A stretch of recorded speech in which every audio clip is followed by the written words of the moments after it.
নমস্কাৰ, মই ৰঞ্জন চৌধুৰী। আজি আমি জুবিনৰ শিক্ষাগত অৰ্হতাক লৈ কথা পাতিম। যিহেতু এইটো শিক্ষাৰ লগত জগতৰ লগত জড়িত এটা বিষয়, স্বাভাৱিকতে বেলেগ কথা আহিব, কিন্তু আজিৰ দিনটো চাগে বহুতে নাজানে, কাৰণ মোৰ চকুত এতিয়ালৈকে কিন্তু নৰেন্দ্ৰ মোদীৰ কোনো টুইট মই দেখা নাই দেই। আজি হ'লগৈ আপোনাৰ গণিত দিৱস। এই গণিত দিৱসৰ সূচনাটো কৰিছিলে একজন জ্ঞানী মানুহ, আমাৰ প্ৰাক্তন প্ৰধানমন্ত্ৰী মনমোহন সিং ডাঙৰীয়া 2011 চনত। শ্ৰীনিবাস ৰামানুজন, জানে আপোনালোকে শ্ৰীনিবাস ৰামানুজন, তেখেত হ'লগৈ ভাৰতবৰ্ষ নহয় গোটেই বিশ্বৰ একজন বিখ্যাত গণিতজ্ঞ। তো যেহেতু পঢ়া শুনাৰ কথা, নেচাৰেলি সেইবিলাকতো আপোনাৰ প্ৰভুৱেতো টুইট নকৰে নহয়, তথাপি মই ভিডিঅ' কৰাৰ আগমুহূৰ্তলৈকে চেক কৰিলোঁ, মোৰ চকুত একো পৰা নাই। যদি আমাৰ বিশ্বগুৰুৱে কিবা টুইট কৰিছে, হয়তো মোৰ দৃষ্টিগোচৰ হোৱা নাই, আপোনালোকে কমেণ্ট বক্সত কমেণ্ট দিব পাৰে। জুবিন গাৰ্গ কথা আৰু কামত এটা সাদৃশ্য আছে। তেখেত কিন্তু কেতিয়াও কোৱা নাই মই দিল্লী ইউনিভাৰ্চিটিৰ পৰা মাষ্টাৰ্ছ কৰিছোঁ বুলি। তেখেতে এবাৰেই কৈছে যে মই গ্ৰেজুৱেশ্যন কৰা নাই, মই ড্ৰপ আউট, বাদ দিলোঁ আৰু পঢ়া শুনা, ডেটছ অল। ভাল কথা, সেইটোতে আছে। কিন্তু তেওঁ যেতিয়া একেবাৰে পিকত গৈ পালে, তেতিয়া কিন্তু তেওঁ আকৌ চেঞ্জ কৰা নাই মই JNUৰ ষ্টুডেণ্টছ হয়, মোৰ মাষ্টাৰ্ছ আছে, ডিউৰ হয়, সেইবিলাক কিন্তু ফাল্টু ফটুৱা কথা, বতলামি একো কৰা নাই। তো আমাৰ যে সেই প্ৰধানমন্ত্ৰী আহি যে জ্ঞান চ্যান দিলে, আপোনাৰ হেৰিৰ ওপৰতো চৰ্চা কৰিলে নহয়, পৰীক্ষা পে চৰ্চা। আপোনালোকে জানেনে পৰীক্ষা পে চৰ্চাত কি হৈছে? পৰীক্ষা পে চৰ্চাত আমাৰ সময়ত যোনটো লিবাৰ্টি আছিলে, শিক্ষকে পঢ়াইছে আৰু আমাৰ য'তে কিবা কৌতূহল হৈছে, আমি কোনো দ্বিধাহীনভাৱে আমি সুধিছোঁ ছাৰক যে এইটো ছাৰে বুজা নাই, ছাৰে আমাক দেখাইছে। আৰু আমি জীৱনত এনেকুৱা টিচাৰো পাইছোঁ যিসকলে ধৰি লওক ঘৰতো মাতি দিয়ে, ঠিক আছে এনে আহিবি যদি হেৰি পাৰ, পইচা নলয়, তেনেকুৱা পাইছোঁ। কিন্তু আমাৰ এই বিশ্বগুৰু শিক্ষাগুৰুৰ অৱস্থাটো দেখি মোৰ কিবা লাগিছে। কাৰণ গোটেই ব্যৱস্থাটো হ'ল যে তেওঁলোক যি 25জন শিক্ষাৰ্থী বহিলে, তেওঁলোক চব হেৰি হয়, পুতলা হয়। মোদী যোনটো ক'ব সেইমতে আৰু বেলেগ একো নাই। তো নাজানো এতিয়া ব্ৰহ্মপুত্ৰৰ গতি কি হ'ব, কাৰণ ইয়াৰ আগত 2014 তেখেতে কৈছিলে যে মা গংগা নে বুলায়া হে। তো কি হ'ল তাততো দেখিলে গংগা। তাৰপিছত ক'লে যে মা গংগা মুঝে গোদ লিয়া হে। গোদ লিয়াৰ পিছত গংগাত আপোনাৰ তাত যোনটো গংগাৰ কথা তেখেতে কৈ আছে, তাত গা ধুবলৈ অৱস্থা নাই। আমি বিভিন্ন সময় দেখি আছোঁ পলিউশ্যন, কি কথা নকথা, যি নহওক মূল কথালৈ হ'ল ছুটি ভিডিঅ'। এতিয়া শিক্ষাটো কোনে দি আছে? যিজন নেকি মূৰ্খ।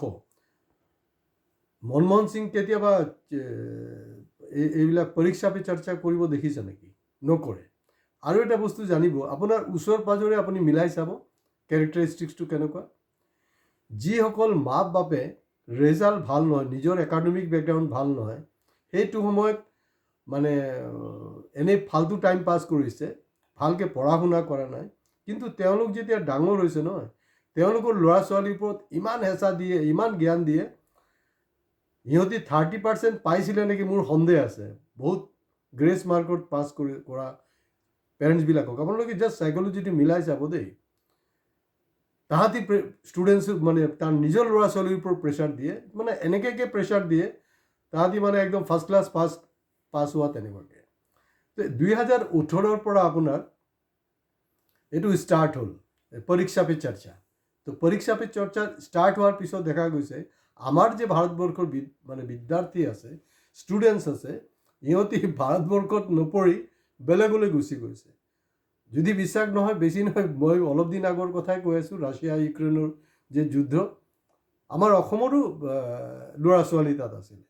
আমাৰ শিক্ষা ইমান ভাল মোদীৰ পিৰিয়ডত, তাত উল্টা ইউক্ৰেইন, ৰাছিয়া, চাইনাত সেইবিলাকত গুচি যায়। তো সেইটো হ'লগৈ। তো তেওঁ কৈছিলে, তেওঁৰ ইণ্টাৰভিউত আছে, সেইটো মই কোৱা কথা নহয়, তেখেতৰ নিজৰ ইণ্টাৰভিউত কি বুলি কৈছিলে, नहीं मैं ज़्यादा कुछ पढ़ा लिखा नहीं हूँ, क्लास 12 पास ना 12 तक पढ़ा हूँ, তেনেকুৱা কিবা এটা ক'লে। আৰু মে তো 40 সাল ভিক্ষা মাংকে খায়া। আৰে ভাই, তই যদি 40 বছৰ ভিক্ষা কৰি খাইছে, তো 40 এতিয়া হ'লগৈ তাৰ আৰু এডিশ্যনেল 35, এতিয়া 75 চলিছে।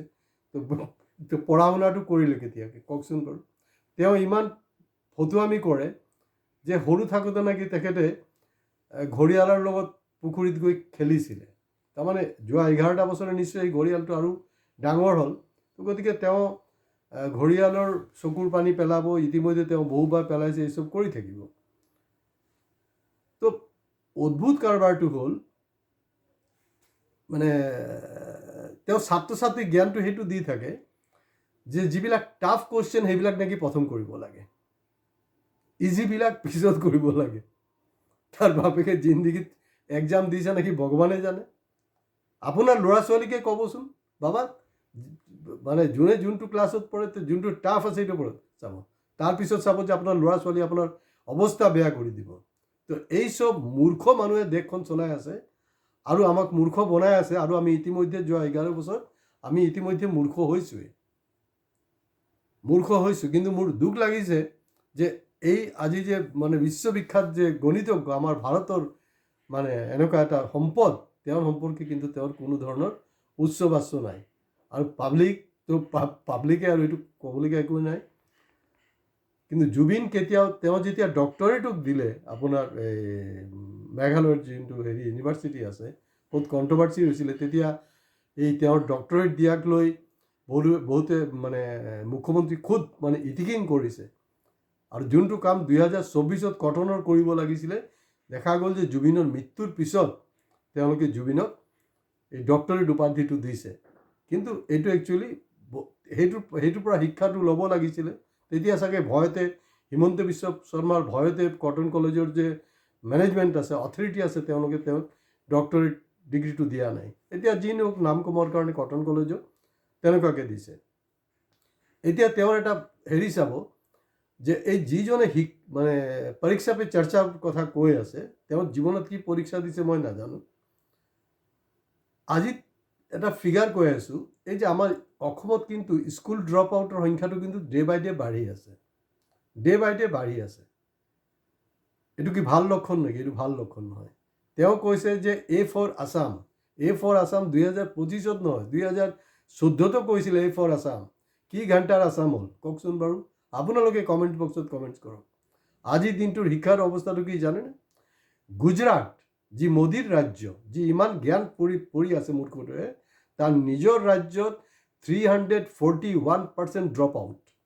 ছেকেণ্ড পজিশ্যনত আছে অসম আৰু 3 নম্বৰ পজিশ্যনত আছে আপোনাৰ উত্তৰ প্ৰদেশ।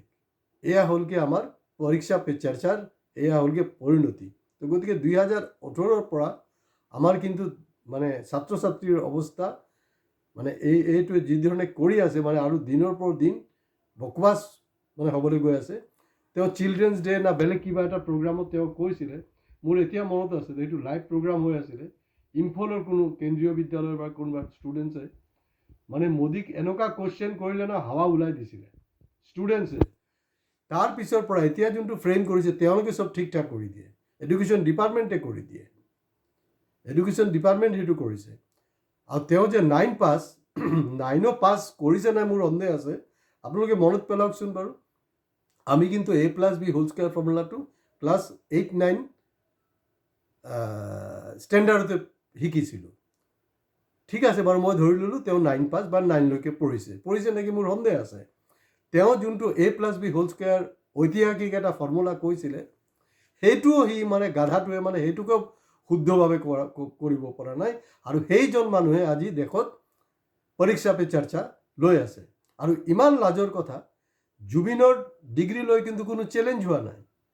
কাৰণ জুবিন যেতিয়া সাধাৰণ আছিলে, তেওঁ তেতিয়া কৈছিলে মই কলেজ ড্ৰপ আউট, মই গ্ৰেজুৱেশ্যন কমপ্লিট কৰা নাই, ড্ৰপ আউট কৰিলোঁ। আৰু যিজন মোদী 2012-13 ইণ্টাৰভিউত কৈছিলে মানে 9 পাছৰ কথাটো, সেইজন হ'লগৈ এতিয়া মানে মাষ্টাৰ ডিগ্ৰী দিল্লী ইউনিভাৰ্চিটিৰ পৰা। দিল্লী ইউনিভাৰ্চিটি যে আছে, তেওঁলোকৰ ABVPৰ আছিলে অৰুণ জেটলী আৰু কেইবাজনো আছে। জাষ্ট মই অৰুণ জেটলীৰ কথাটোৱে ক'ব বিচাৰিছোঁ। তেখেত যে ABVPৰ আছিলে, তাত কিন্তু প্ৰথম কথাটো হ'ল যে তাত কোনো ৰেকৰ্ডে নাই।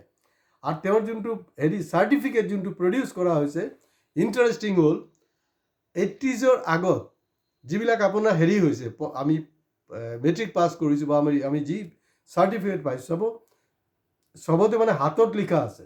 আৰু মোদীৰখন চাব কি মানে ইহঁতি মানে চুৰি কৰিছে, তাতো কোনো ধৰণৰ একাগ্ৰতা নাই। সেইটো চাব আপোনাৰ টাইপ কৰা আছে চাৰ্টিফিকেটখন। আৰু মোদীতো যোৱা 11টা বছৰে কোনো প্ৰেছ মিট কৰাই নাই। ওপৰঞ্চি সেইটোক ডিফেণ্ড কৰাৰ কাৰণে আপোনাৰ অমিত শ্বাহ বহি গ'ল। মানে পেটৰ বিষ কাৰোবাৰ মোদীৰ দৰৱ খাব এই অমিত শ্বাহ, আৰু লগত সেই বেচাৰা কৰিব কি মনে মনে বহি আছে অৰুণ জেটলী। কাৰণ অৰুণ জেটলী ABPৰ লিডাৰ আছিলে, তেওঁ দিল্লী ইউনিভাৰ্চিটিৰ ষ্টুডেণ্টছ আছে। আৰু এইটোৰ ওপৰত আমাৰ কোনোবা যদি ছাবস্ক্ৰাইব কৰা নাই আপোনালোকে ছাবস্ক্ৰাইব কৰি ল'ব। সেইটো কাৰণে বাৰে প্ৰতি কৈ আছোঁ, অমৰজিৎ কাউৰ সেইটো সময়ত জেটলীৰ লগত একেলগতে পঢ়া শুনা কৰা অমৰজিৎ কাউৰ, তেওঁ সৰ্বভাৰতীয় নেত্ৰী হয় শ্ৰমিক সংগঠনৰ। তেখেতৰ ইণ্টাৰভিউত কিন্তু এইটো তেখেতক পূৰা উলংঘন কৰি মানে লেংটা কৰি দিছে। তাৰপিছতো যে পৰীক্ষা পে চৰ্চা কি হ'ব মই নাজানো। এতিয়া আমাৰ লুইতৰ কি হ'ব সেইটোও নাজানো, শিক্ষাৰ্থীৰ কি হ'ব সেইটোও নাজানো। কিন্তু অভিভাৱকসকলক মই এটাই ৰিকুৱেষ্ট কৰিছোঁ, এই মোদীৰ নিচিনা আপোনালোকে কাম নকৰিব। যিসকলে ভালকৈ আপোনালোকৰ ভাল একাডেমিক বেকগ্ৰাউণ্ড নাই, যিসকলে ভালকৈ পঢ়া শুনা কৰা নাই, তাহাঁতি কিন্তু মিছাকৈ নিজৰ ল'ৰা ছোৱালীৰ ওপৰত প্ৰেছাৰ সৃষ্টি কৰি তাহাঁতক পঢ়া শুনাক লৈ হেতালি নেখেলিব। গতিকে আজি ইয়াতে শেষ কৰিছোঁ। তো জুবিন ইজ অলৱেজ জিন্দাবাদ। জুবিনে যিটো কৈছে একদম দিল খুচ কৰি কৈ থাকে। আজি ইয়াতে শেষ কৰিছোঁ। নমস্কাৰ। ছাবস্ক্ৰাইব প্লিজ কৰিব।